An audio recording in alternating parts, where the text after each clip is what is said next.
நாமக்கல் மாவட்டம் பள்ளிப்பாளையம் அருகே குடிநீரில் சாயக்கழிவு நீர் கலந்ததால் மக்கள் அவதிக்குள்ளாகி இருக்கிறார்கள். அது குறித்தான அண்மை செய்தியை பார்த்து வருகிறோம்.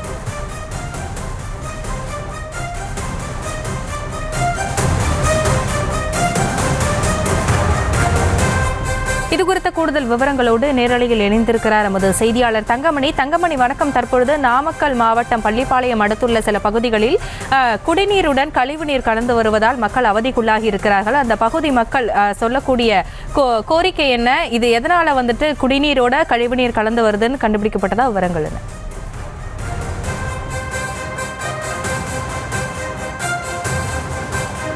வணக்கம். அதாவது தற்போது நாம் நின்று கொண்டிருக்கின்ற பகுதி நாமக்கல் மாவட்டம் பள்ளிப்பாளையம் நகராட்சிக்குட்பட்ட 12வது வார்டு பகுதியில் உள்ள ER தியேட்டர் சாலையில் தான் தற்போது நின்று கொண்டிருக்கின்றோம்.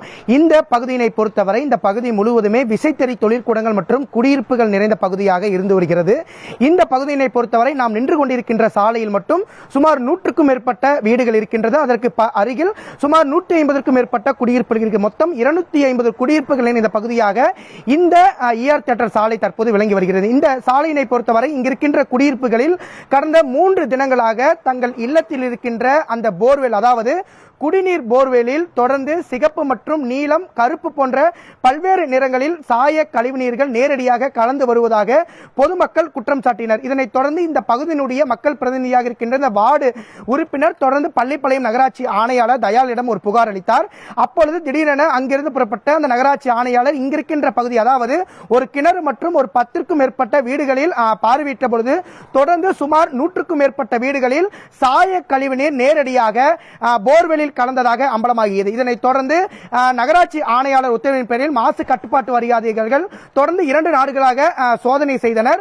தொடர்ந்து இன்றுமே இந்த பகுதியில் 3வது நாட்களாக தொடர்ந்து போர்வெலில் சிகப்பு மற்றும் நீல கலரில் அந்த குடிநீர் என்பது தற்போது வந்து கொண்டிருக்கின்றது.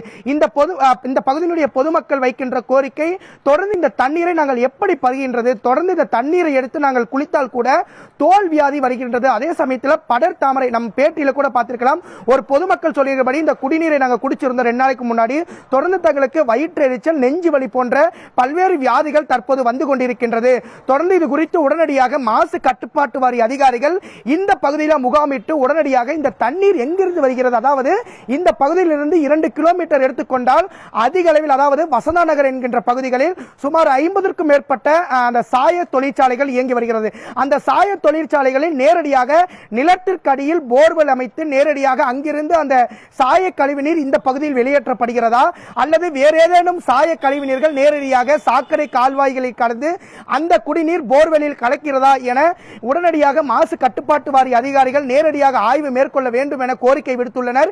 இது குறித்து நம் நாமக்கல் மாவட்ட ஆட்சித்தலைவர் உமா அவர்களை தொடர்பு கொண்டு கேட்டபொழுது இதற்கு அடுத்தபடி உடனடியாக நடவடிக்கை எடுக்கப்படும் என்றும், தொடர்ந்து மாசு கட்டுப்பாட்டு வாரிய அதிகாரிகள் தலைமையில் இங்க வந்து இந்த தண்ணீர் எப்படி கலக்கின்றது, ஏனென்று குறிப்பிட்டால் ஒரு கிணறு முழுவதுமே அடர்ந்த கருப்பு நிறத்தில் காட்சியளிக்கிறது. அங்கு இருக்கின்ற மீன்கள் உயிரிழப்பு நேர்ந்து வருகிறது. அதே சமயத்தில் இந்த தண்ணீரை குடித்தால் இங்கு இருக்கின்ற அதிக அளவில் நம்ம பின்னாடி கூட பார்க்கலாம், இது முழுமையாக ஒரு விசைத்தறி தொழிலாளர்கள் நிறைந்த பகுதியாக இருக்கின்றது. அவர்கள் ஏதேனும் நோய்வாய்ப்பட்டால் உடனடியாக மருத்துவமனைக்கு செல்கின்ற அவலம் ஏற்படுகிறது. உடனடியாக இந்த போர்வெலில் எந்த தண்ணீர் கலக்கின்றது, அது எந்த தொழிற்சாலையிலிருந்து திறந்து விடப்படுகிறது என நேரில் ஆய்வு செய்ய வேண்டும். அதே சமயத்தில் எந்த தொழிற்சாலையிலிருந்து திறந்து விடப்படுகிறதோ அந்த சாய தொழிற்சாலைக்கு உடனடியாக சீல் வைக்க வேண்டும் என்பதே இந்த பகுதி பொதுமக்களுடைய கோரிக்கையாக உள்ளது. விவரங்களை நேரலையில் இணைந்து வழங்கியமைக்க நன்றி தங்கமணி. இந்த தண்ணி வெளியே பிடிக்கிறோம், போரில் கை கழுவ பிடிக்கத்தான் இருக்கு, குடிக்கிறதுக்கு ஆரோ வாட்டர் வாங்கியிருக்கோம். அப்புறம் பிச்சுக்கிட்டே தான் இருக்கணும். இப்போ நாங்கள் சாயங்காலம் உட்காடுறோம்ல, பிச்சுக்கிட்டே தான் உட்காந்துருக்கணும், கொசு எச்சா வரும். 10 நாள் இந்த மாதிரி தண்ணி வருதுங்க. போர்லையும் பைப்பில் கலராக வருது, ரோஸ் கலரில் வருது. ஒரு 5-6 கிலோமீட்டர் இது மாதிரி தான் வருதுங்க. அதெல்லாம் மேலே குளிச்சா மேலெல்லாம் பிப்பு எடுக்குது. நாங்கள் பார்த்தீங்கன்னா அந்த தண்ணி தாங்க நான் குடிக்கிறோம். அதுதான் அதில் தான் குளிச்சிக்கிறோம், எல்லாமே சமைக்கிறது எல்லாமே அதில் தானே பண்ணுறோம். இந்த மாதிரி எங்கள் வீட்லேயும் பார்த்தீங்கன்னா இந்த மாதிரி ரோஸ் கலரில் தாங்கண்ணா தண்ணி வருது, போர்லேருந்து அந்த மாதிரி தாங்கண்ணா தண்ணி வருது. அதனால ஏதோ அதிகாரிங்க ஏதோ பார்த்து ஏதோ நடவடிக்கை எடுக்கணுங்கண்ணா. இந்த மாதிரி பணக்காரவங்களாம் பார்த்தீங்கன்னா இல்லை வீட்லேயே ஆர்ஓ வச்சுருக்காங்க, அதனால் அவங்களாம் அதில் குடிச்சிக்கிறாங்க. நாங்களாம் கொஞ்சம் ஏழைங்க, இதில் தாங்கண்ணா குடிக்கணும். நீங்கள் தான் பார்த்து ஏதோ ஒன்று பண்ணணுங்கண்ணா.